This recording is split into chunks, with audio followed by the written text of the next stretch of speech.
Oke, teman-teman, ini pembicara berikutnya sudah MH Ainun Haji. Waktu kita cukup banyak sebetulnya, tapi agar supaya efisien, nanti ada banyak pertanyaan dan pembahasan. Saya ingin minta saudara MH untuk bicara dengan cara saksama dan dalam tempo yang singkat-singkatnya itu. Oke, silakan.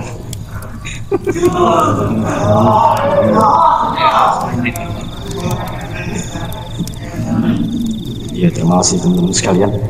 Saya belum bisa menangkap nuansa forum ini karena baru datang, jadi saya mohon maaf kalau saya nanti menjadi pemain yang lucu, justru karena ketidakpahaman saya. Juga karena bicara humor itu saya agak kurang bisa mengambil jarak karena mungkin saya agak cukup terlibat dalam humor, baik dalam keterlibatan tradisi budaya saya di Surabaya, di Jombang. Bagus. Ini ketua Nahdlatul Humor.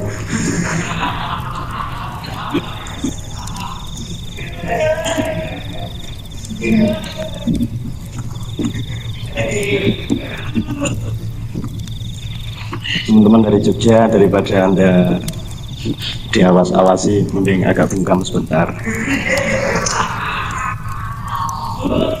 Saya menulis makalah 5 halaman. Sangat serius saya memperhatikan Yayasan Pijar yang agak tidak pijar nasibnya ini.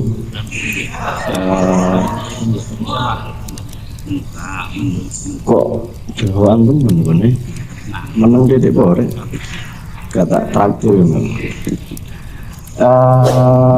Saya dapat tugas untuk memotong plesetan dan sesungguhnya ini sudah lewat waktunya. Plesetan itu sesungguhnya gejala sejak lama karena semua humor itu metodenya selalu plesetan, baik plesetan logika, plesetan asosiasi, plesetan visual, plesetan kata dan seterusnya. Dan yang 2 tahun terakhir ini membengkak atau mempopuler gitu, memasyarakat, itu adalah plesetan verbal. Saya Anda sudah tahu sendiri dan sudah bisa, misalnya Abdurrahman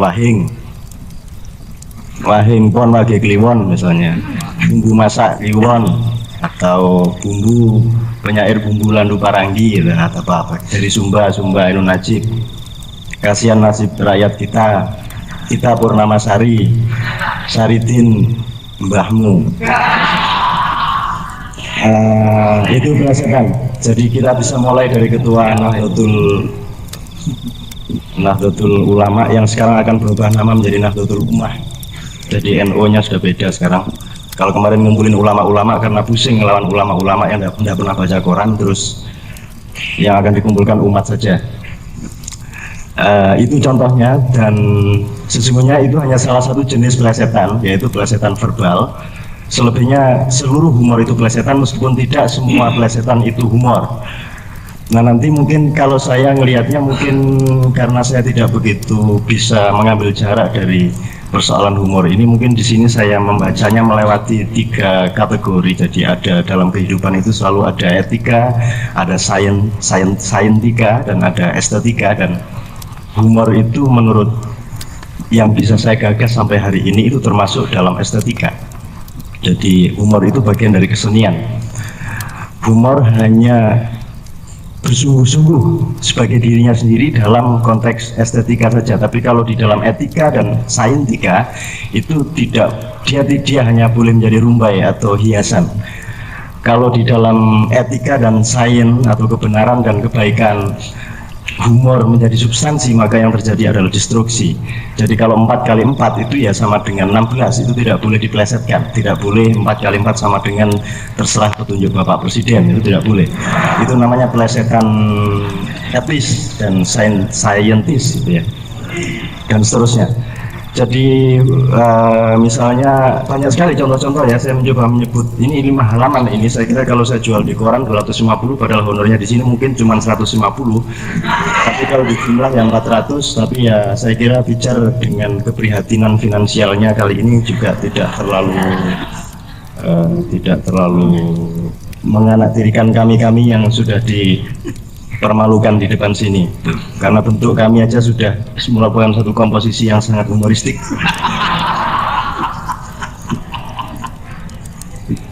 Jadi utara selatan.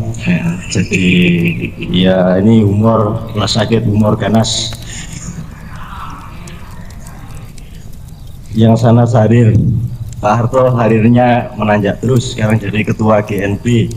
Harto Moro, aduh terus kisah gawat ini. Oke, saya teruskan. Jadi poin-poin saya begitu. Poin saya adalah melihat bahwa pertama humor itu sebagai substansi dia ada dalam kerangka estetika. Nah, estetika itu Anda tahu betapa pentingnya ya. Kalau saya menyuguhi Anda teh di atas dalam asbak, terus saya suruh minum dengan asbak, itu pasti tidak estetis, tidak lucu. Jadi saya menyuguhi teh harus dengan konvensi-konvensi wadah, konvensi bentuk tertentu. Juga saya menyuguhi Anda nasi tidak bisa di atas kain, tapi di atas piring. Itu estetika.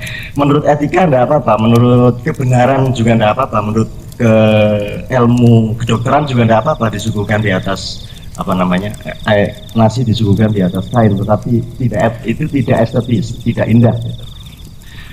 Sama dengan sepatu itu, kalau pakai jilbab karena capek pakai sepatu, jangan lantas sepatunya dikalungkan di sini gitu. Kalau sudah pakai jilbab, itu menurut etika enggak apa-apa. Menurut saintika juga enggak apa-apa, tapi menurut estetika itu tidak enak gitu. Jadi humor itu masuk estetika dan dia tidak boleh masuk wilayah etika dan saintika kecuali hanya sebagai fungsi kosmetik.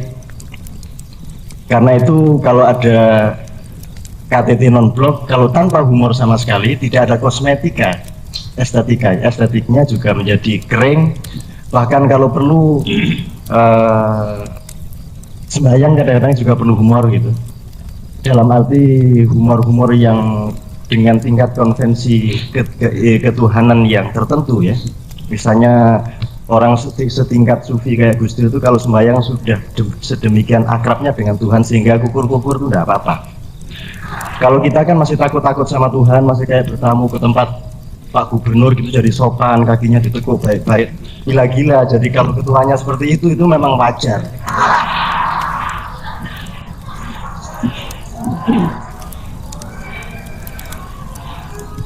Kira-kira begitu teman-teman sekalian. Jadi saya kira intinya adalah bahwa tidak bisa dicampur adukkan.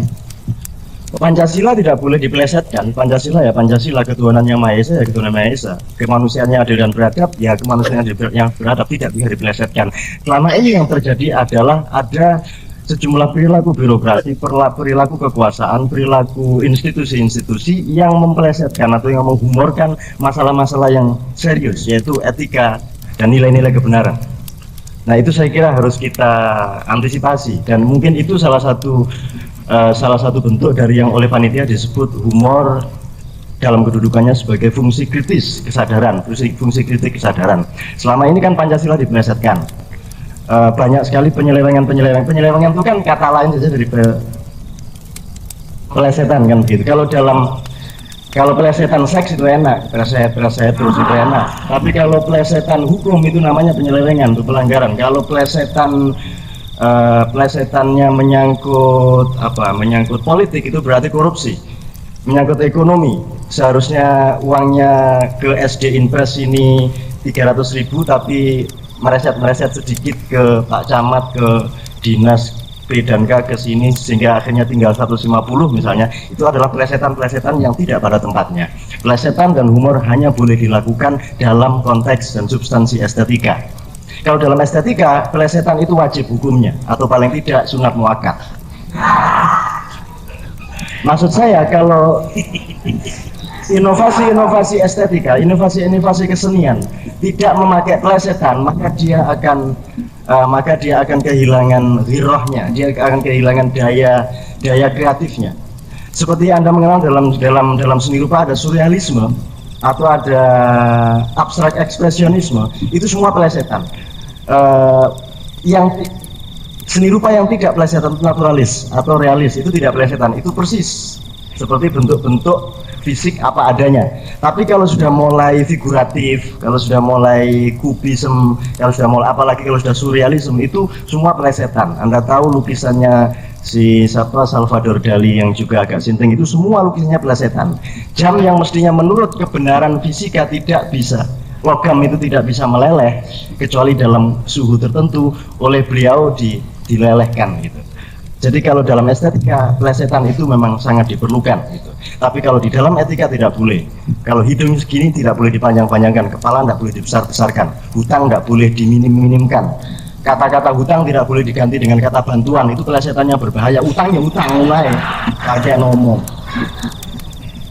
Utang dari bantuan utang ya utang loh, wis reken gitu loh. Yang jelas, nah eufemisme dalam bahasa Indonesia itu adalah plesetan yang juga bisa kadang-kadang bisa menghibur hati, tetapi juga sangat berbahaya.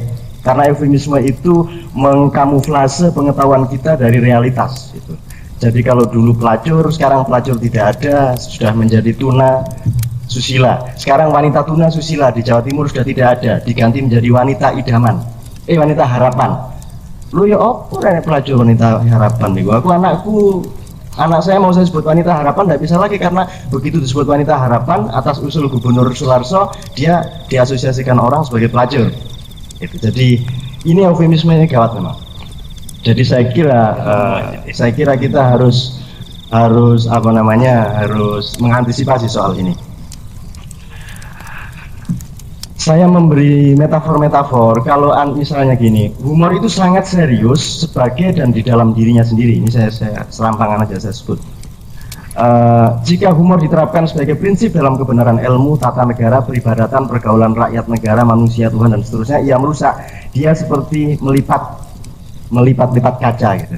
Jadi kalau kaca itu nggak bisa dilipat, itu jangan dilipat. Itu adalah Anda menerapkan satu prinsip tidak pada tempatnya. Fakta kehidupan, realitas manusia, kenyataan sejarah bisa dihumorkan, tapi dia bukan humor. Kita orang Jawa terutama, atau mungkin orang Melayu, orang Indonesia pada umumnya memang hanya punya sisa kemampuan untuk being resistant culturally itu dengan metode humor. Orang naik becak, terus becaknya gelundung karena diserempet bis gelundung nang kali, wah becak cemplung kali, guyu tambahan. Wong bapak bunda sedang guyu kabeh. Gitu ya. Kita sudah menertawakan apa saja gitu. Kita sudah sampai ke pasca tragedi gitu, sehingga kita sudah over tragic ya, sudah tidak produk atau ekspresinya sudah bukan air mata lagi, tetapi tertawa gitu loh. Kan orang sangat bahagia dan orang sangat sedih itu sama ekspresinya, nangis. Gitu. Sangat melarat dan sangat kaya sama ekspresinya, gendeng. Saya kira begitu. Kemudian saya teruskan karena waktunya sangat sedikit, saya loncat-loncati. Yang menjadi pertanyaan dari penyelenggara adalah apakah humor ini pertama, apakah dia di samping dia merupakan metode resistensi kultural, apakah dia tidak terancam untuk terpleset menjadi hanya eskapisme kultural gitu ya, eskapisme psikis gitu. Saya hanya bisa menyimpulkan dalam soal ini, sebenarnya kalau bisa sih itu jangan hanya menjadi pelarian psikis. Kalau bisa sih dia didaya gunakan untuk perubahan, untuk pembangunan kepribadian dan seterusnya ya. Tetapi kalau memang humor hanya tersisa sebagai hanya tersisa dalam fungsinya sebagai pelarian psikis saja ya sudah lumayan gitu. Ya sudah tidak apa-apa lah, rakyat itu jangan dimarahi terus. Wis melarat, ganti duit, diburu-buru koramil, jika oleh pelarian gitu loh. Kan keterlaluan nih kecendekiawan ini. Kata Muchtar Lubis sudah malas-malas, kata Pak Harto kurang berpartisipasi dalam pembangunan. Wong rakyat yang punya pembangunan kok suruh berpartisipasi. Terus kata cendekiawan, kamu ini hanya pelarian gitu. Mau sudah tidak apa-apa lah, habis mereka mau lari kemana? Kalau mereka punya problem sekarang kayak entah penggusuran, entah pembebasan tanah, entah apa, mereka mau lari kemana? Mau ke Yayasan Alokita juga tidak ada dana untuk itu. Mau lari ke ulama juga nanti dituduh sempalan. Mau lari ke Gus Dur sudah terlalu banyak persoalan. Apalagi sekarang dia punya keintiman baru dengan Bosnia. Hitung-hitung mungkin mau mendirikan cabang NU di sana, siapa tahu ya. Dimana DP ini gak payu-payu ya wis lah mlayu nang Bosnia sapa iso ayo gitu kira-kira. Soalnya rakyat kita ini mau mengeluh itu nggak jelas mau kemana. Kalau mau ke Pak Camat malah dimaki-maki, ke Koramil malah dicurigai, ke Pak Polisi malah diuber-uber, ke ulama juga nggak diperhatikan, ke LBH juga LBH itu kalah terus. Terus ke LSM nggak ada budget untuk itu. Kemana mereka pergi? Ya sudah, ke Tuhan susah ngomong-ngomongnya sama Tuhan, bahasanya tidak jelas, bisu terus, sudah istighfar berkali-kali tidak dijawab-jawab. Sama malaikat lebih abstrak lagi. Jadi ya sudahlah, kalau mereka kemudian bisa menetralisir, bisa mengeliminir penderitaan mereka melalui humor, ya saya pakai coro Jawa, ya sudahlah, syukurlah daripada tidak sama sekali. Tapi saya bukan tidak menghormati dan menghargai inisiatif-inisiatif agar humor bisa kita fungsikan, kita daya gunakan untuk mengolah bagian-bagian tertentu dari perubahan sosial. Jadi misalnya bagaimana pengfungsian humor melalui media-media komunikasi. Bukan hanya bagaimana pelawak bisa, misalnya pelawak tidak hanya mengungkapkan pesanan Departemen Penerangan, tapi juga mengungkapkan pesanan pijar, pesanannya Bang Jil, pesanannya Gus Dur gitu. Mas Muni itu kadang-kadang diem-diem itu mengeluarkan pesanannya Gus Dur, wong itu tonggo. Yang janjane ya padha wong loro itu. Mas Muni itu kan cuma 1 kilometer dari tempat Gus Dur itu rumahnya aslinya sana itu. Iya, Dendiwo itu, dan mereka sesungguhnya itu sama-sama kiai, cuma yang satu kesasar ke Ludruk, yang satu kesasar ke NU. Sebenarnya terbalik itu. Mestinya Ludruk itu Gus Dur, Mas Muni itu kiai.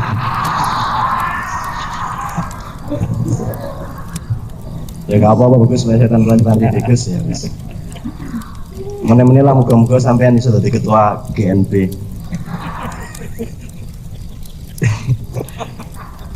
Jadi begitu, mudah-mudahan bisa. Saya dari dulu membayangkan teman-teman bisa menyelenggarakan misalnya malam anekdot gitu ya.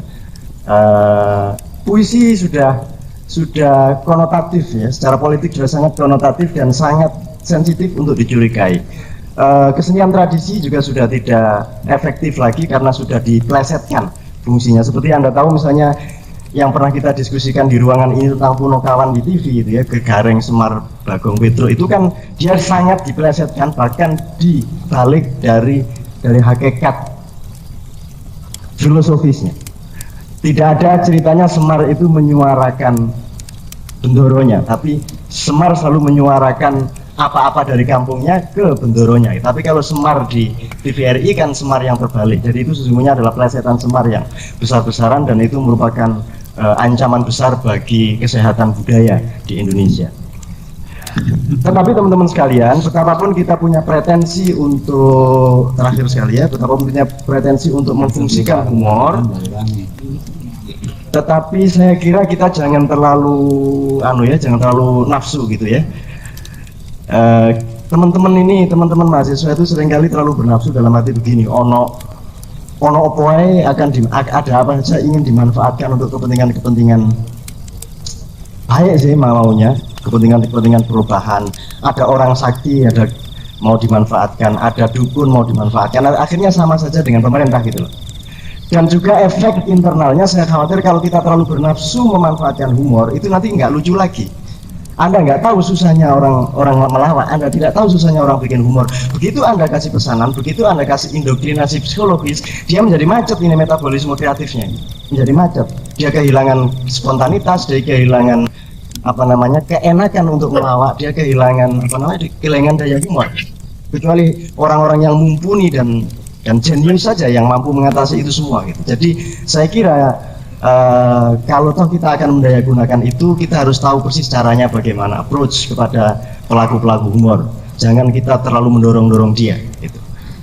Saya kan pernah juga mendatangi dukun-dukun itu kira-kira 10 tahun yang lalu itu, dengan maksud yang juga sangat progresif. Saya pikir kan pejabat Indonesia ini banyak tergantung sama dukun. Jadi kalau dukun-dukun ini saya datangi, mungkin saya bisa pengaruhi dia supaya dia mempengaruhi pasien-pasiennya gitu kan. Jadi oke lah Pak, nanti sampean dari gubernur bisa insya Allah jadi menteri, tapi syaratnya sampean harus bikin keputusan begini yang kira-kira menguntungkan rakyat gitu. Saya dulu bersemangat, tapi tak pikir-pikir, lah ya apa gubernur situ dukune 5, menteri piro meneh dukune, bupati piro dukune, waduh lah, terus biayanya tekan ndi kira-kira, menekani dukun-dukun, akhirnya enggak jalan itu. Dan dukun-dukun sakti Mandraguna itu tahu dia apa yang saya maksudkan, meskipun saya sudah bungkus ini vibrasi sedemikian rupa, mereka tetap tahu. Jadi intinya dari yang terakhir ini adalah kita jangan terlalu pretensius sedemikian rupa sehingga nanti merugikan mekanisme kreatif para pelaku humor itu sendiri. Saya kira demikian teman-teman sekalian yang saya bisa ungkapkan. Kalau boleh barang 1 menit yang terakhir ini saya ngomong tentang dari seluruh yang kita bisa bicarakan tentang humor itu Tuhan sendiri itu memang humor, maha humor gitu ya. Tuhan itu menganeh-aneh, gitu, lucu-lucu, sudah enak-enak di surga, Adam pakai dilarang makan buah kuldi, buah kuldi siji aja kok pakai dilarang-larang gitu kan. Oh, buah kuldi 1 aja, wong Madura aja kelangan sak keranjang nggak apa-apa, kecut cabe. Tapi terus bikin pertarungan di dunia, orang bunuh-bunuhan, orang bikin ideologi, ada kapitalisme, sosialisme, ada yang Islam sosialis, ada Islam kapitalis, terus perang, macam-macam bingung, ono NU, ono Muhammadiyah, ono NU Aliyafi, NU Abdurrahman Wahid, NU macam-macam bingung kabeh. Ini Tuhan ini bikin humor kok sampai keterlaluan gitu. Akhirnya mahasiswa juga begitu, kalau sudah begini sudah hendak ngitung kodim, udah pokoknya udah. Padahal itu semua cuma humor. Wong Tuhan itu dulu cuma kesepian, terus ijen urip pisan gitu kan. Terus tanggai menungso, tanggai setan, tanggai jin. Terus akhirnya ketika ada penggusuran, terus ada mogok, pemerintah menuduh ini pasti ada yang menunggangi ini. Artinya cara berpikir soal tunggang menunggangi itu menjadi alam pikiran nasional. Terus mahasiswa juga begitu, ini penindas-penindas ini pasti ditunggangi setan ini. Jadi yang musuh kita adalah setan. Padahal, tapi setan ini siapa yang nunggangi? Siapa yang ngasih kekuatan? Siapa yang bikin setan? Siapa yang memberi hak kepada setan untuk menggoda manusia? Ternyata Tuhan. Jadi musuh kita ternyata Tuhan. Gitu. Assalamualaikum warahmatullahi wabarakatuh.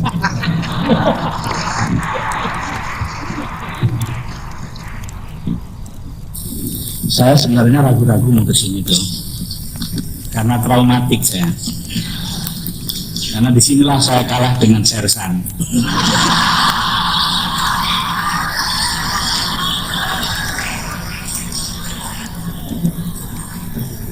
Pernah merasa ikut punya tim, tapi kok mau bikin halal bihalal aja sama Sersan kalah. Nah, trauma itu jadi lebih besar ketika kemudian ternyata Sersan didukung oleh Kapolda yang dalam briefing mengatakan bahwa dia lebih menghormati Sersan yang melaksanakan hukum daripada tokoh yang melanggar hukum. Nah itu saya traumatik. Masa mau halal bihalal aja dianggap melanggar hukum, itu yang saya bingung. Nah jadi itu membuat saya sedikit traumatik untuk kemari. Tapi ya akhirnya berangkat juga ke Pincut bukan karena MH ya, walaupun MH ini teka-teki untuk saya. Teka-tekinya orang lain itu kan kalau MH itu kalau ditulis dia buang E-nya ya dan A-nya kan MH, M dan H. Biasanya orang tua HM, Haji Muhammad, ini kok MH, apa Muhammad Haji gitu. Nah saya enggak tertarik soal itu. Saya kesini itu akhirnya jadi mau juga mikirnya gini, siapa tahu saya ketemu dengan humoris terbesar di Indonesia itu di sini berapa orang nanti. Coba nanti Anda cari ya, itu yang pakai baju batik seperti biasa, tapi sepatunya sepatu tentara. Nggak tahu fungsinya apa, nggak tahu. Atau sepatunya udah bener, cuman kaos kakinya pembagian gitu loh. Nah itu yang membuat saya ada berapa biji dari ada apa enggak ya di tempat yang humor ini gitu. Kalau yang orang bicara humor mereka datang, mereka tertawa, berarti humoris terbesar dalam sistem pemerintahan kita. Sanggup menertawakan diri sendiri dibawa-bawa oleh MH. Atau kalau tidak merasa lucu, tidak tertawa, itu lebih humoris lagi. MH udah ngotot dia nggak ketawa juga, ya sudah. Itu lebih humor lagi itu. Nah, prospek ini yang membuat saya kesini terus terang aja deh.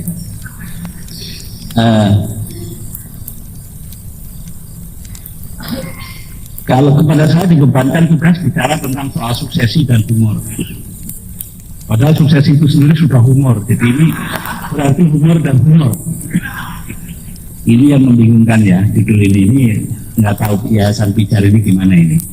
Ini karena dia udah jadi apa itu namanya yayasan yang berpijar-pijar gitu kayak lampu tabung, maka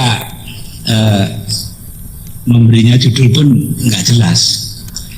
Suruh cari kerangkanya lagi, bagaimana masyarakat itu melihat soal suksesi dalam kaitannya dengan humor. Wah, itu susah tuh. Bab masyarakat itu cuma cerita.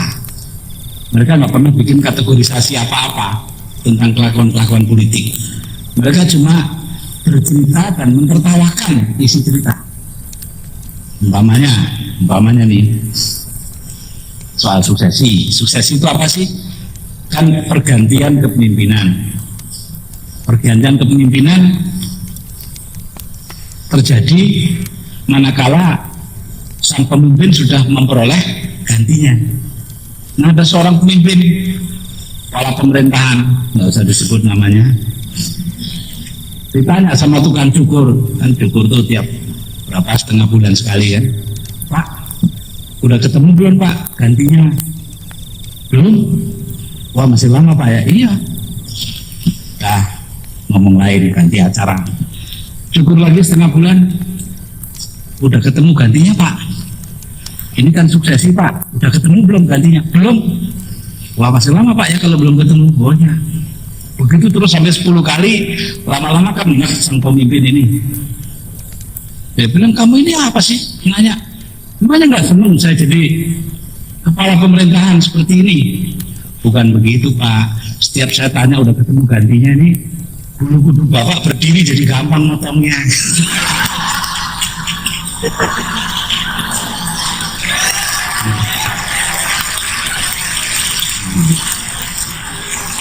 Jadi masyarakat nggak membuat kategori apa-apa, dia cuma cerita tentang orang. Ya, cerita tentang orang dan ceritanya itu diketawakan gitu loh. Artinya yang denger nggak apresiatif, wah kurang ajar kamu lah gitu. Jadi nggak ada istilah kamu kurang ajar kepada siapa, nggak ada. Paling tinggi kurang ajar kamu gitu.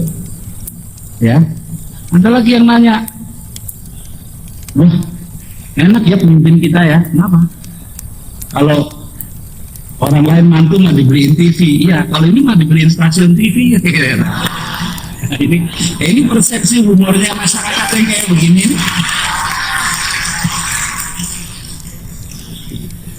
Loh, jangan dikira di Indonesia loh ya.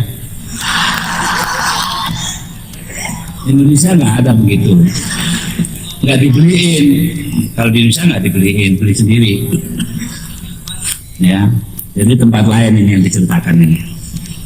Nah, jadi karena itu visi masyarakat tentang atau kerangka masyarakat tentang suksesi dilihat dari sudut humor itu nggak pernah jelas. Sama-sama MH. Ya, nggak pernah jelas. Jadi karena itu juga sulit untuk kembangkan lebih jauh. Apa masyarakat mau lebih jauh apa enggak? So kalau dikejar masyarakat itu mamanya pandangannya apa tentang pemegang kekuasaan? Ya jawabnya cuma satu, nggak bisa lagi lain. Bosen. Ya kan masyarakat ditanya apa sih pandangan masyarakat tentang pemegang kekuasaan? Bosen. Ada contohnya presiden dari satu negara lama banget pemerintah, lalu naik kuda jalan-jalan.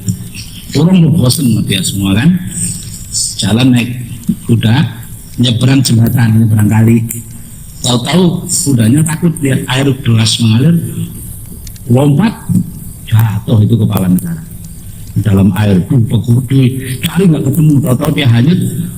Jauh di sana berapa kilometer ditemu sama seorang tukang mancing. Ini kan orang kecil, penghasilannya apa sih mancing, itu kan nggak ada nilai uangnya. Wah, setelah ditolong berbidatulah sang bapak ini, bapak pemimpin ini, wah Anda sudah berjasa besar kepada negara kita karena saya ini presiden anu. Wah ini sudah sekarang minta jasa apa Anda? Apa sebagai imbalan dari negara atas jasa Anda yang besar? Satu aja Pak, apa? Jangan bilang-bilang saya yang nolong. Kalau ketahuan dia digebukin orang banyak, kenapa yang ditolong? Biarin aja.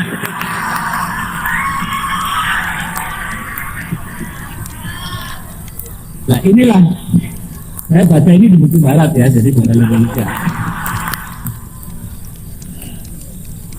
Nah, jadi rakyat itu paling-paling ya mencatat beberapa mencatatkan satu satu titik perasaan. Jadi tidak akan pernah bisa itemize, membuat butir-butir kayak yang di Pejambon itu jadi 36 butir, itu rakyat nggak bisa. Ya, Taman Pejambon itu kan ada lembaga yang bisa membuat 36 butir. 36 butir plesetan katanya. Kata Cak Nun begitu. Nah, 36 butir plesetan ini yang harus diketahui oleh setiap pelajar, mahasiswa, dan umum masyarakat, seolah-olah mahasiswa dan pelajar bukan masyarakat. Nah, maka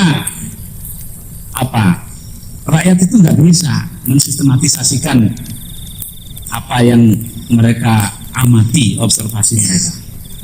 Ya paling begitu tadi, ya kebosanan kalau udah terlalu lama, atau keanehan, ya, keanehan. Ya ada keanehan, kenapa sih kok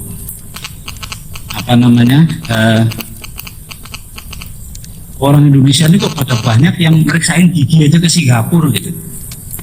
Apa ahli gigi di sana tuh dokter gigi lebih pinter. Wah, survei, rapat, seminar, lokakarya, sarasehan, lesehan, Cak Nun didatangkan. Udah nggak keruan, Bung Ciil menganalisa dari ekonomi dan dari politik. Ternyata kesimpulannya cuma satu lah, rakyat ngertinya ini, bukan analisis yang macam-macam itu. Artinya rakyat cuma satu, bahwa kenapa banyak orang Indonesia meriksain gigi ke Singapura, karena cuma di Singapura mereka bisa buka mulut.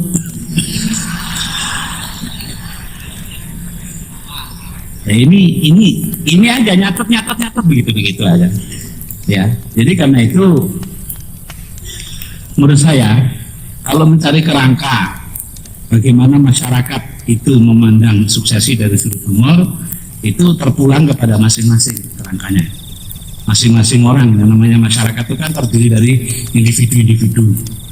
Ada yang melihatnya sebagai suatu proses yang membosankan, ada yang mempunyai rasa melihatnya itu sebagai ya wajar aja deh, manusia kan begitu itu, ya. Ada yang pernah pidato panjang-panjang, kalau saya akan begini kalau saya jadi presiden. Jawabnya, kamu juga akan begitu juga. Ini serius, nggak humor masyarakat kalau sudah begitu. Terhadap yang punya klaim macam-macam, masyarakat itu serius. Seriusnya itu apa? Menolak. Tapi memang masyarakat selamanya mengamati, itu jangan lupa ya, masyarakat selamanya mengamati. Pernah seorang pejabat tinggi kampanye pemilu nih, sedikit ya. Maaf, kebetulan memang Golkar sih, jadi kan nggak ada menteri yang P3 atau PDI ya. Nah, ini menteri ini kampanye, disiapin rakyatnya waktu kampanye pemilu. Anak sekolah 2000 ditaruh paling depan. Wah, terus dia bilang, pembangunan ini Golkar yang melaksanakan. Siapa yang bikin sekolah? Wah, si anak sekolah jawab, Golkar. Siapa bikin jembatan? Golkar. Siapa bikin jalan? Golkar. Begini katanya korupsi. Siapa yang korupsi? Golkar. Ini catatannya masyarakat. Dia mencatat kejadian sesungguhnya. Disampaikan sama bangsanya orang-orang gombal kayak saya, ini ceritain Pak kejadian itu menteri begitu. Mereka mencatat, refreshing gitu ya. Wah, refreshing gitu, menyegarkan. Kok ada yang begitu gitu loh. Asik bicara sendiri, nggak tahu kondisi lapangan. Berbeda sama si P3. 3 hari lagi dalam kampanye Golkar akan di situ, akan datang Pak Menteri, dia duluin. Siapa yang bikin jalan? Nggak ada yang nyaut kan? Nggak kampanye P3 kan yang jalan. P3 tahu? Karena P3 ikut bayar pajak. Siapa bikin sekolah? Baru mulai berani. Siapa yang ikut bikin sekolah? Golkar, P3. Siapa bikin ini? P3, masjid P3, semua P3. Kalau cuma ngaku-ngaku hasil pembangunan, nggak usah menteri, gua juga bisa. Nah, ini juga dicatat oleh masyarakat. Nah, catatan itu terjadi ketika tadi itu si menteri datang ke situ mengajukan klaim Golkar, orang semua ketawa. Ketawa karena ingat catatan yang kemarin, ingat omongannya si juru P3 itu. Ya, nah jadi di sini kita melihat bahwa masyarakat mempunyai daya pengamatannya sendiri, walaupun tidak sistematis, tidak bisa mengkategorisasikan, tidak bisa itemizing, bahkan menunjuk butir-butirnya nggak bisa, tapi rakyat punya perasaan, rakyat punya apresiasi terhadap kekuasaan yang digunakan dengan benar. Karena itu kita nggak pernah dengar umpamanya menteri yang baik-baik gitu ya, adanya cuma 1-2 sih, itu dijadiin bahan lelucon tuh nggak ada. Tapi kalau menteri yang lain, wah, apalagi yang gayanya nggak karu-karuan, ya, yang sok, dia naik mobilnya masuk jurang, semua dibawa ke rumah sakit, ternyata semua geger otak kecuali Pak Menteri. Setelah diperiksa ternyata nggak ada otaknya.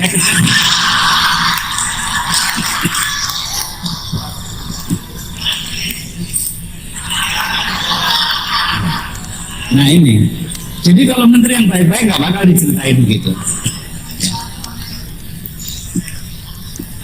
Nah, dialognya rakyat itu kan ada yang rakyat gede, rakyat kecil ya, macam-macam ya rakyat tingkatannya, rakyat atas, rakyat bawah gitu. Nah, kalau pemimpin penentu, nah itu bukan rakyat lagi kan, udah pemimpin. Yang lain tuh rakyat, setingginya apa juga kalau dia nggak ikut menentukan dia rakyat. Kalau sampai ada satu kiai kampung, ini kan rakyat namanya, itu kampanye kemarin sama Golkar diminta datang kampanye, suruh doa datang. P3 kampanye suruh doa datang, kan semua bingung ini gimana. Akhirnya diambil keputusan, Bapak Menteri datang ke situ, dipanggil sang kiai, habis doa menterinya berdiri bawa mikrofon kayak reporter TV kan, ambil begini, Bapak Kiai nanti tanggal 9 Juni akan nyoblos Golkar kan? Terus disodorkan mikrofon ke mulutnya Pak Kiai. Dan Pak Kiai jawabnya apa? Insya Allah Pak Menteri, ketemu ketawa selapangan. Itu kan humor politik yang tertinggi itu. Sebab insya Allah itu artinya ya kalau dikehendaki Tuhan gitu loh. Berarti belum tentu kan? Nah, udah ditentukan pasti akan nyoblos Golkar. Cakapnya insya Allah Pak Menteri, berarti enggak itu biasanya. Nah, jadi kayak begini-begini ini semua merupakan gugusan dari hal-hal yang diamati rakyat tentang keanehan-keanehan para pemegang kekuasaan, dan ini kaitannya langsung nanti pada yang paling atas ketika terjadi apa yang dinamakan kebosanan. Nah, ini yang dicatat rakyat seperti yang saya kemukakan tadi itu. Ini belum kalau ditambahin kemelutnya, ya. Kemelut artinya ada engineering politik, ada ini macam itu, tambah banyak bahan-bahan untuk humor. Nah, kalau tadi Cak Nun kan bilang Nahdlatul humor ya, untuk NU dirubah NH supaya dekat sama MH. Tapi ada lagi sebetulnya di NU juga ada istilah lain. Apa? Di samping NU ada MU. Apa itu? Nahdlatul Ulama, tapi ada juga yang melihat kelakuannya namanya adalah Mafiatul Ulama. Kalau udah meningkat lagi namanya Yakuzatul Ulama. Nah, itu impor dari Jepang tuh Yakuza. Ini umur politik itu ada di mana-mana gitu. Jadi ya begitu itulah. Maka itu benar katanya Cak Nun tadi bahwa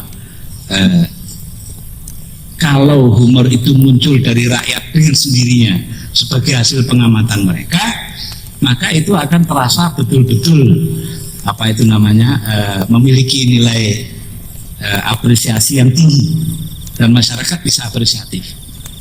Walaupun kadang-kadang hanya melancarkan kebingungan. Nah, contohnya ketika ada ini cerita tentang Castro ini, ketika Castro Che Guevara hilang, Che Guevara lama nggak muncul, katanya berhadapan dengan Castro, masukin penjara. Ada cerita 3 orang masuk ke penjara di Havana pada hari yang sama. Yang satu nanya, Anda masuk sini kenapa? Saya merencanakan demonstrasi menentang Che Guevara. Loh, aneh, kenapa? Ya saya ditahan sini karena merencanakan demonstrasi mendukung Che Guevara. Loh, kok aneh, kita berdua berlawanan kok sama-sama di penjara. Terus yang satu kan diam aja, yang dua nanya, lah Anda di sini kenapa? Karena saya Che Guevara. Itu kan udah gila.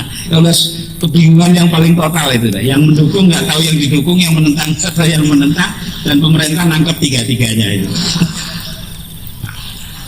Ini semua yang ditangkap, ya, yang ditangkap oleh masyarakat secara sungguh-sungguh. Karena itu kita juga harus pandai melihatnya. Dan itu yang paling pandai menangkap adalah orang-orang paling serius, yaitu para pelawak. Orang di dunia paling serius itu pelawak. Mengapa? Karena lawakan saja direncanakan. Coba. Gak ada profesor berasa merencanakan pelawak. Walaupun profesor itu paling serius mikir kan. Tapi ini enggak. Dia serius melaksanakan. Contohnya Meeng. Yang dia bilang apa? Dia ngambil duit di automatic teller machine. Apa yang untuk ngambil duit mesin itu? Ngambil 100.000, keluar dihitung 90, ditendang itu mesin. Lu gila, baru jadi mesin lu udah korupsi. Bagaimana kalau lu jadi pejabat? Lah kayak begini nih. Nah jadi sekarang kesimpulan saya, nah, panjang-panjang, adalah bahwa sebaiknya memang humor itu jangan terlalu dipaksakan untuk dikembangkan, tapi biar aja berkembang dengan sendirinya. Toh masyarakat bisa mencari titik-titik yang apa namanya, yang penuh kandungan humor itu, walaupun tidak bisa itemize, tidak bisa mensistematisasikan, ya. Tapi paling tidak mereka itu sudah bisa menemukan hal-hal yang aneh dalam kelakuan manusia, dan itu paling penting. So, kemampuan manusia untuk menangkap yang aneh-aneh dari manusia lain itu adalah manusia yang sanggup atau memiliki keseimbangan, sanggup mencapai atau memiliki keseimbangan dalam jangka panjang. Nah, kalau masyarakat bisa mengembangkan humor dengan cara demikian, menangkap keanehan perilaku orang banyak, ya, walaupun yang banyak itu ya cuma berapa ratus orang yang ada dalam kedudukan jabatan, tapi lalu apa itu namanya, yang lain itu sebagai pengamat bisa menertawakan, bisa menikmati kelucuannya, berarti masyarakat itu masih sehat, masih ada harapan untuk berkembangnya satu pandangan hidup yang wajar, yang waras. Itu sementara ini yang waras-waras dikubur dulu, ditimbun oleh humor-humor, nunggu sampai objek-objek humor itu sendiri hilang dari panggung. Terima kasih.